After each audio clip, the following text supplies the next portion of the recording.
Welcome to day 3 of Deepening Presence, our online meditation retreat. Happy to see you here. My name is Tomek. I am a teacher here on Insight Timer, also a scientist, but most importantly, like yourself, a seeker, a meditator, always evolving towards better, more fulfilled, more empowered life. And hence this retreat I organized for you and for myself. How are you today? I already see familiar faces. Hello, Rosemary, Anne, Caroline V, Karen, Ronan. Hello, Sharon. I see you there too. So, hello, Christina. All good to see you here. Mary and Diane, beautiful, beautiful. Natalia, how lovely. Leslie, oh, Basha, wonderful. Basha also made it on time this time. That's great. Good to see you here. Hello, Sarah from North Queensland. So good to see you all. I'm always curious, as you know, this is a tradition to ask all of you who are here for the first time to raise your hand and say hello, so I can welcome you to the retreat, and those regulars who are amongst us will also welcome you and make you feel at home, because it is important that we approach this as a collective, as a community, and this way we can have a wonderful experience. Because deepening the presence, which is the topic of this retreat, but also an intention behind the retreat, cannot happen in isolation. It is a collective movement and a collective endeavor that we all together are here to make happen. We have Jyoti. We have Marie from Sweden. Eileen from Netherlands. So good to see you. Beautiful. As you can see, and as I can see, there are so many of us from the US, from Europe, and from Australia, and from all over the world, which is great because I'd like to find a time that is suitable for everyone. Because of the time difference, sometimes it's difficult to accommodate everyone. But I'd like to see you all at the same time. So good to see you. I'd like to thank you first and foremost for all of you who attended the past 2 days and are continuing on the journey of deepening the presence. Deepening the presence, the way I find it, is the antidote for mental constructs that we so often subscribe to in our life. I call them mental constructs. Some other people may call it ego identity. Some other people may call it personality. But one thing that flows out of connecting with the presence and becomes so obvious to me of the past 2 days when we meditated together is that we are not those. We are not our ego personality. We are not our work positions. We are not just the identity that we take on sometimes, and most of the time unconsciously, and carry on through our life. We are not those. And you may ask me, why not? And the reason for that is simple. Hardly any of us, certainly not me, feel fulfilled and satisfied once identified with just those personality traits, identities. We may have been told a million times, this or that is good to be done. It is this or that way, the right way to behave. But there is something underneath in us always that is calling to be explored and to be touched upon. And hence, deepening the presence is the antidote for all those things. That's the only way how we can truly find out for ourselves, not because somebody else told us, what this is really all about. And for me personally, that was the key for, as I mentioned at the beginning, for empowered and more fulfilled living. The empowerment doesn't come from others. Nobody tells me, even if somebody told me, be empowered, do the right thing. It means nothing until you connect with your true self through deepening the presence and finding out what is really true for yourself. You are your own teacher, your own mentor. And even though I call myself a mentor, I cannot really tell anyone what to do. I only can inspire you, and that's my intention here, to put you on a path of self-discovery and find out for yourself what is truly your quality, what is in you, and is different to each of us. We are individuals, unique individuals. And I'm so excited, therefore, about this retreat, about our togetherness here, because it's much easier to discover those things in a good company, in the same way as you go on holiday and you're on your own, and certainly that has a certain quality to it and a certain merit. But when there are other souls, spirits, personalities that we are surrounded with, it seems like it's easier. And therefore I always say that when I meditate in a group, my experience is improved or the presence is even deeper. So there you are. Hello, Katie. Hello, Sandy. Oh, Nima. Good to see you here. Hello, V. We have Jane from Scotland. How wonderful. So there you go. For those of you who are joining us on a day 3, there'll be a bit of introduction and me trying to once again rephrase why we are here. But then we are going to jump into the practice of deepening the presence, so you can find out for yourself where you're at.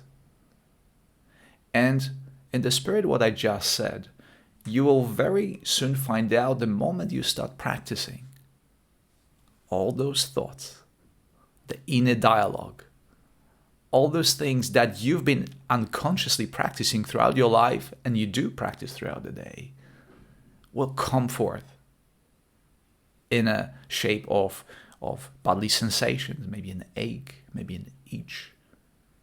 There'll be a discomfort of some sort. There'll be sounds coming that your attention, that the awareness responds to. And most importantly, it is my case, a lot of thoughts and inner commentary that, again, comes from that ego identity, well-trained personality that we subscribe to and we identified with. But then the trick is to let that simply be. There's no need to ignore it. We are not here to annihilate and destroy any part of us. We're simply here to understand it better. And the way to understanding it through deepening the presence. So when the thoughts come, you simply bring yourself back to the presence, and there you are. I even give a name to my thinking mind. I call it the professor. It is professing all those things that never happened, by the way. Like in the quote, I worried about many things, most of which never happened. That's my professor talking to me all the time, trying to make sense of the reality. But on this occasion, I choose to... Hey, Katie. Again, that's the inner self. I'm trying to speak really every single word and sentence. I try to speak from the presence, try to bring myself over and over again so the professor doesn't take over. And I'm telling you, it is so much easier speaking out of presence. I don't have to think about what to say next. It simply flows. And that's my invitation to you, to connect with the presence in you that is always there, that is, by the way, the source of all the creativity. That is you. Your creative expression flows from that presence and that inner self, that essence which you are. And those personality traits, the identity that you take upon, is simple an overlay to it, but it's not it. And this is the important thing. It's very important for you to grow a healthy ego and recognize all those things that I've been doing throughout the life as an overlay. Well, I've got my physical body. I don't know. In my case, I'm 1 meter and 80 centimeters tall. I weigh that much, but this is not it. This is just an avatar. This is an overlay that helped me to express the inner self in that way that is fulfilling and empowering, as opposed to make me miserable. Because every time this is an important thing before we jump into the meditation. We are being called to discover and to connect with the inner self by the experience of suffering. Because that inner self, the true self, always wants to be expressed. And every time it's not being expressed because it's suppressed by the personality traits, by our identity, by our thoughts, we feel and we sense the discord between one and another. And in that discord, there's a suffering that drawing us back. Suffering, it's a reminder about who we truly are. And the moment that we are connected, and that's another revelation that happened to me from my own experience, when I am connected with that presence in me, the essence of me, all the suffering and discomfort disappears. And obviously that doesn't happen all the time. As a matter of fact, that doesn't happen most of the time. Most of the time I have to deal with all those identities that I have with me that I trained. Some of them are now conscious. I brought them to the light of consciousness. I'm using them for my purpose. And some of them still direct my life and make me miserable. And then when I realize, oh, I'm miserable, okay, what is guiding me right now unconsciously? And I bring it more and more and more.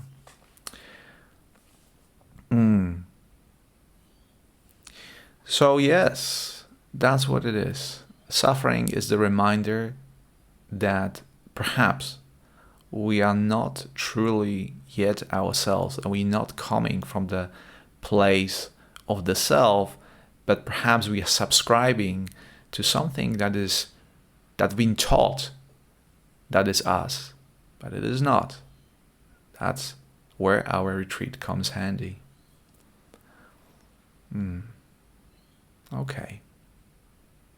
I think that's enough talking. Unless you have any questions with regards to what I just said. I'm sorry I didn't pay attention to the comment section. I was in the present moment. But if you have any questions, maybe I will answer one or two before we jump into meditation.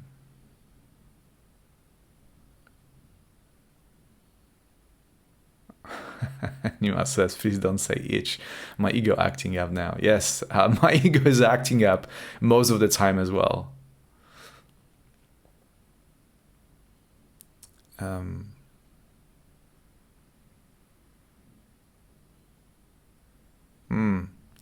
Alice says, my goal is to do just one thing at a time, which is so challenging.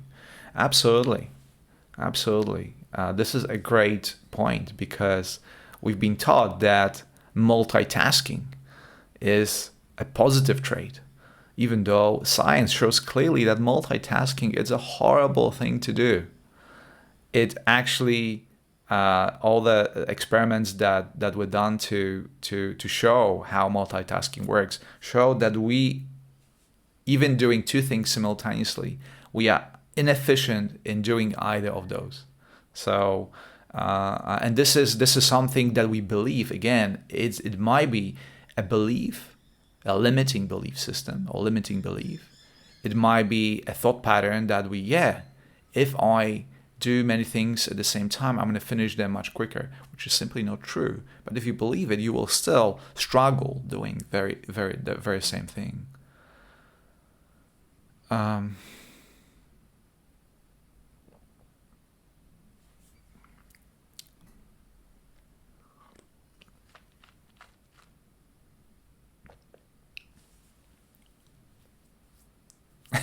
Caroline says, "I can enjoy my coffee whilst listening to you." That's very true. That's very true. I still enjoy my water and being present to you.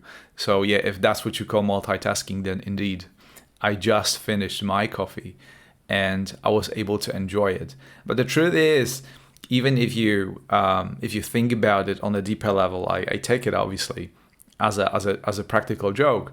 But if I think about it, if I really want to enjoy my water, my presence for that microsecond or whatever time passes, it's in the water rather than with you. And then I obviously come back to you. So we tune in and tune out of one activity to the other. And we are actually must be present to only one activity. We just don't perceive it because our body and our consciousness is this very intelligent design that allows us that seamless switch from one and the other. And we even don't have to pay attention to it. Most of the time we don't. But if you start actually exploring that, you realize if you want to be fully present, you actually sip water or your coffee and then come back and you switch. And then you no longer think about or are present to the activity of drinking tea, water, coffee. And you switch your awareness to something else. Okay, let us practice. This is a retreat, and every retreat always have to have the practical part, which is the essence of why we are here. So I invite you right now to assume a position in which you feel comfortable, a position in which you feel that you express yourself the best. And for me personally, this is upright posture, limiting any discomfort. I relax my legs, place them on the floor, my hands, palms open. There's no clenching, there's no striving. And to limit that output or input, I allow my eyes to close.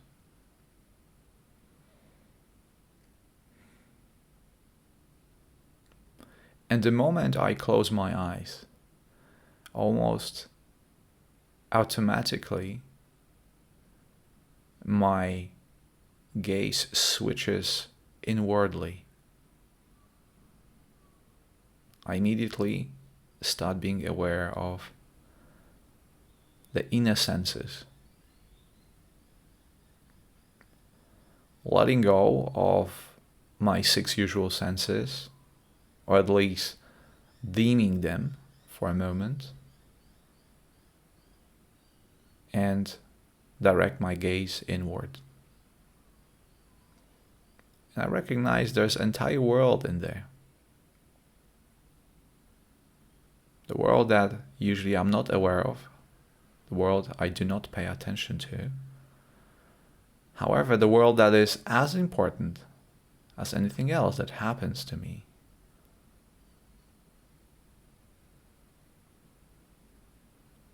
And now I recognize that somewhere underneath all of this,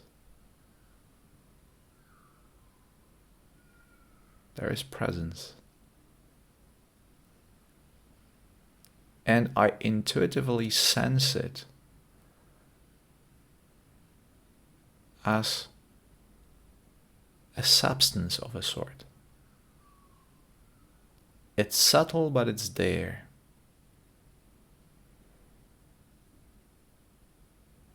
And you may perceive it in a slightly different way. But nevertheless, once you settle your body and allow yourself to simply be and switch from the customary, ordinary thinking and doing into that mode of presence, it will call upon you.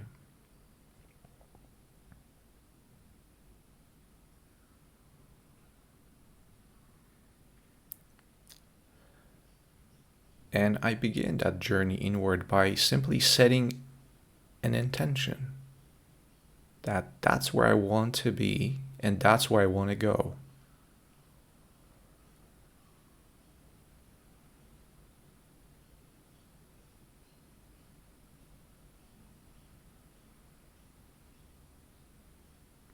And you may find very quickly that there are thoughts. There is, as in my case, an inner commentary telling me, oh, that's what it is. Oh, that's what it is. That's where you want to go. And I acknowledge that overlay, as I said before. I acknowledge it for what it is. Understanding it is just an overlay, but it's not the essence. And it stops bothering me at this very moment when I understand what it is. Understand all those things for what they are. And I continue deepening the presence. One breath after another. Being aware of you around me. And being aware of you with me. Extending the invitation for you to join deeper and deeper, allowing yourself more and more. And like every journey, there are challenges. There are no journey without challenges, and that's okay.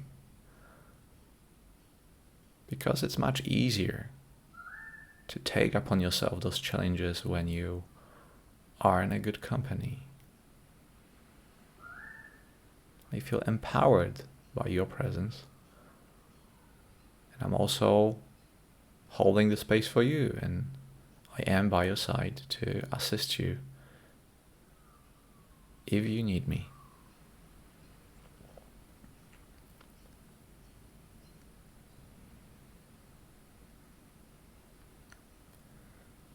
And at some point, you allow yourself to rest in this presence without having any particular purpose. Letting go of doing.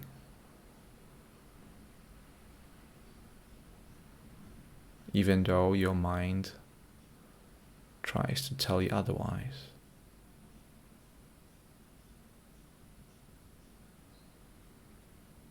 One breath after another.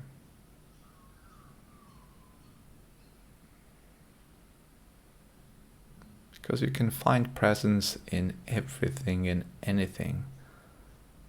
Since presence is the essence of everything.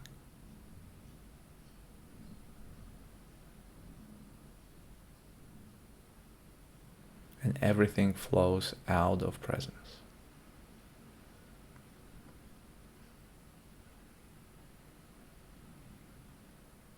And if your intellect opposes this idea, that's okay too. That's the role of the intellect. To pose questions, to give commentary. And it's your choice to follow it or to, for a little while,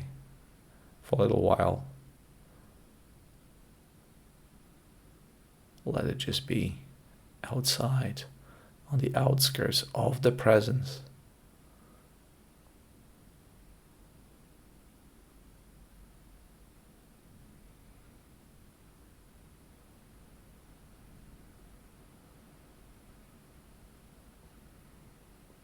And to me, this presence feels like a viscous substance within me,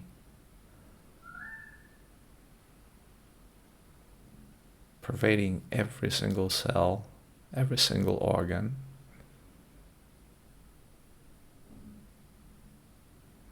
Very dynamic.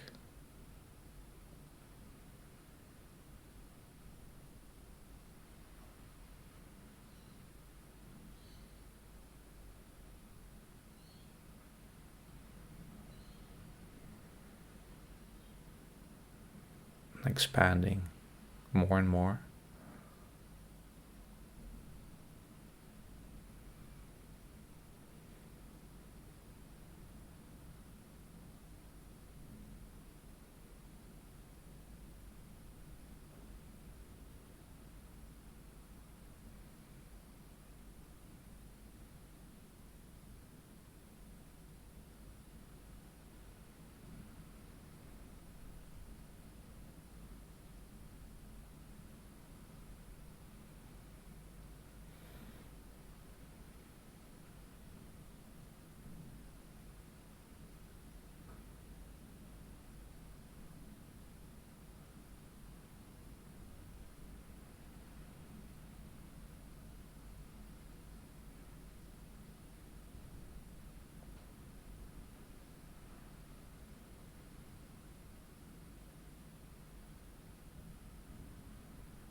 And now it is time to bring that presence outward and allow the presence to infuse and enhance your outward experience, recognizing that the experience doesn't flow from outside in, but from inside out.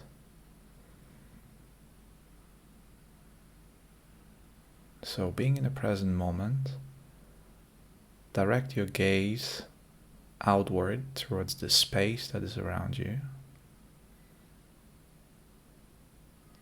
recognizing the room, the chair, the boundaries of your physical body. From inside out, making the presence expand, so to speak.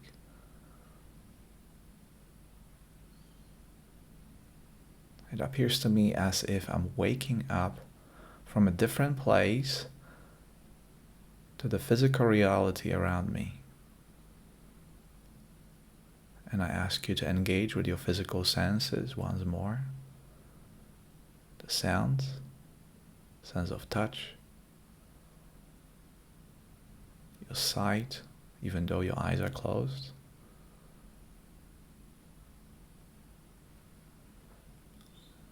Now slowly adding, as we always do, a very subtle movement starting with your toes, recognizing that you are in charge of this avatar. You are creating it as we speak. Creating a thought, you move your toes, and then you move your fingers.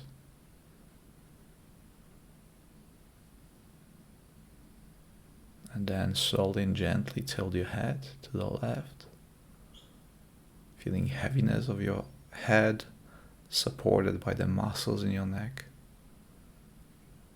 Tilt your head gently and slowly to the right.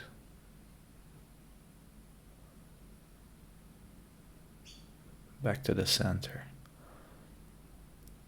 And experience the expansion of your body by taking deep breath in through your nose and out through your mouth. And when you're ready, open your eyes. Welcome back.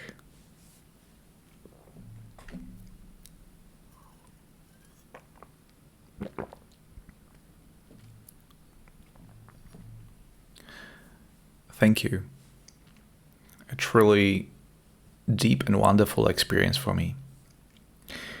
How would you describe in one word the experience that you're having now? Just one word. What's the dominant sensation, feeling, emotion, whatever comes to your mind?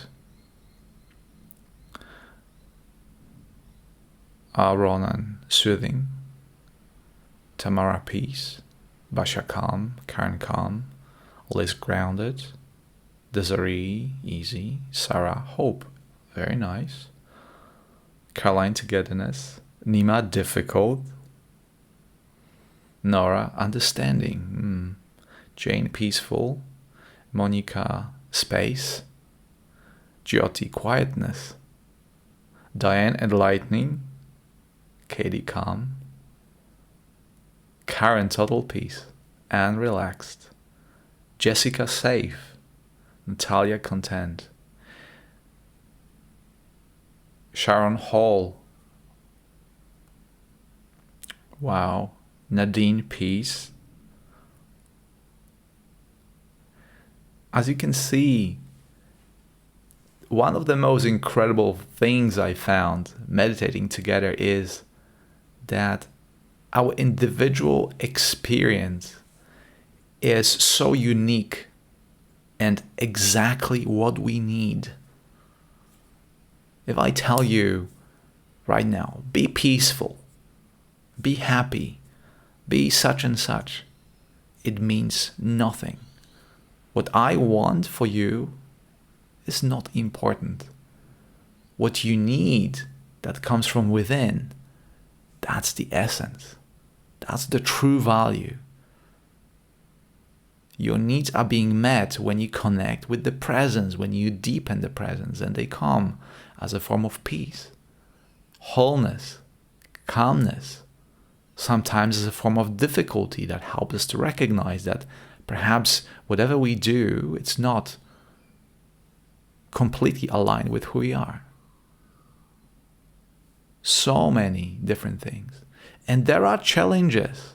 There's not a good journey without challenges, I dare to say. And challenges are there to remind us that we are in the process of becoming. We are not a finished product, so to speak. And each challenge provides us with an opportunity to connect deeper and understand ourselves deeper. And this is phenomenal. I really love it.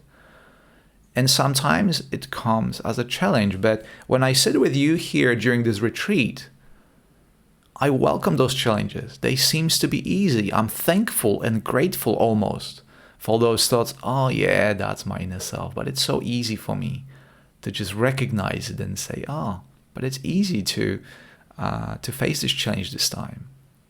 And other time when I feel low and I feel in a certain way, it's not that easy. And that's why we are here to grow, to deepen the presence individually, have those things.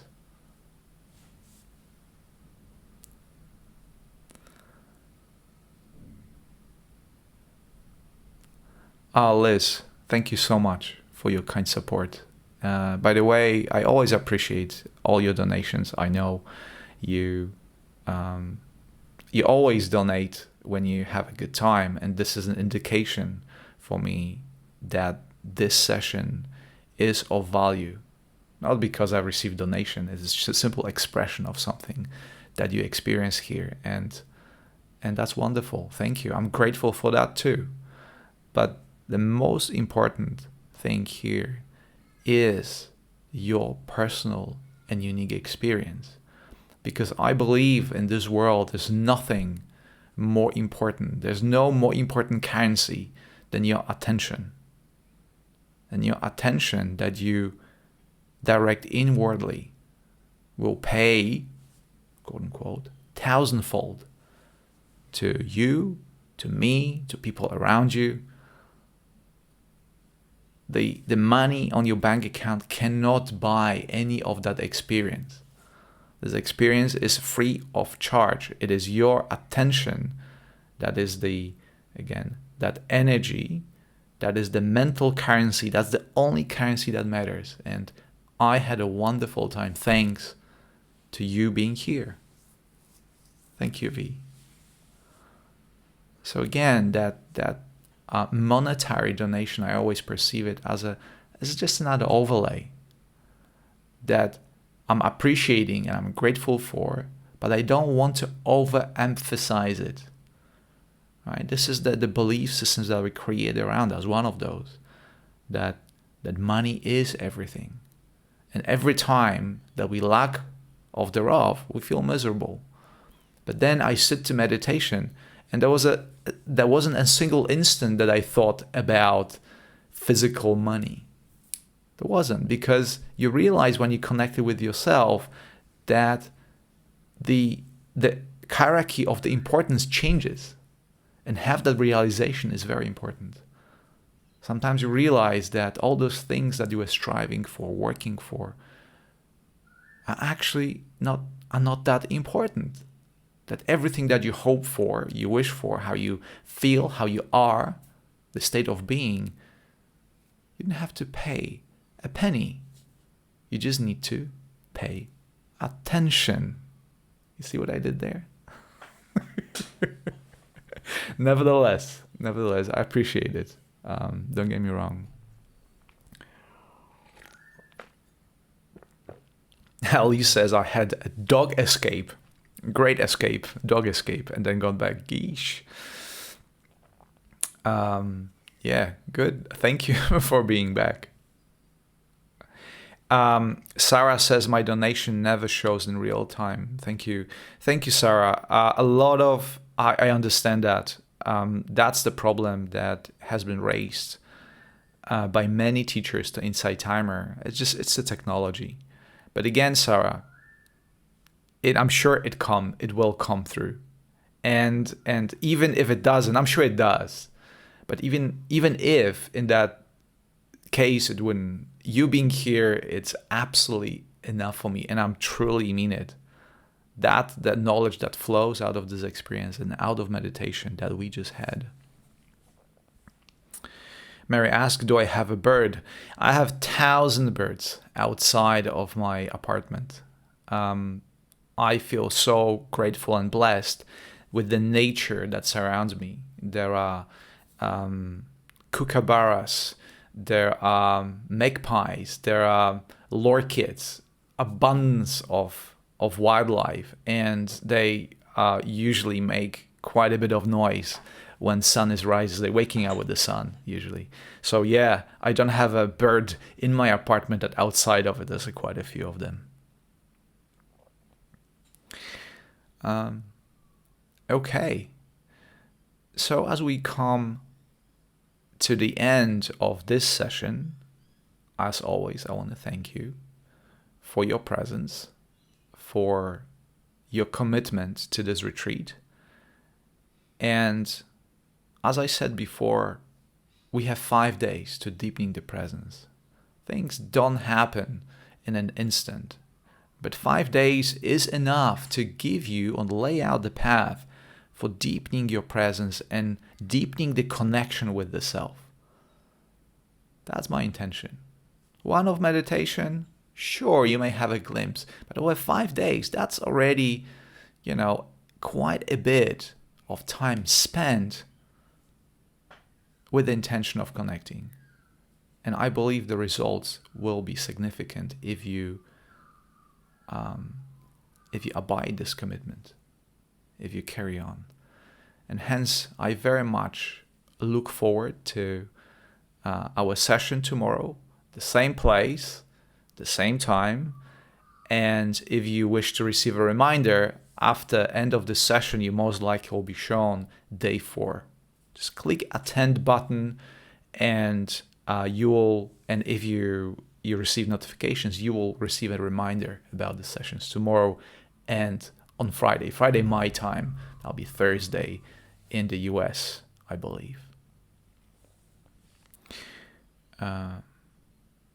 Thank you so much. Okay, so without further ado, I look forward to seeing you tomorrow, the same place, the same time. And for those of you who missed it, I already published day 1 on Insight Timer in my YouTube channel. You can listen to it, and very soon you'll be able to listen to it on Insight Timer. So do not worry if you missed part of it. And most importantly, join tomorrow if you can. Thank you again. Until tomorrow. Bye-bye.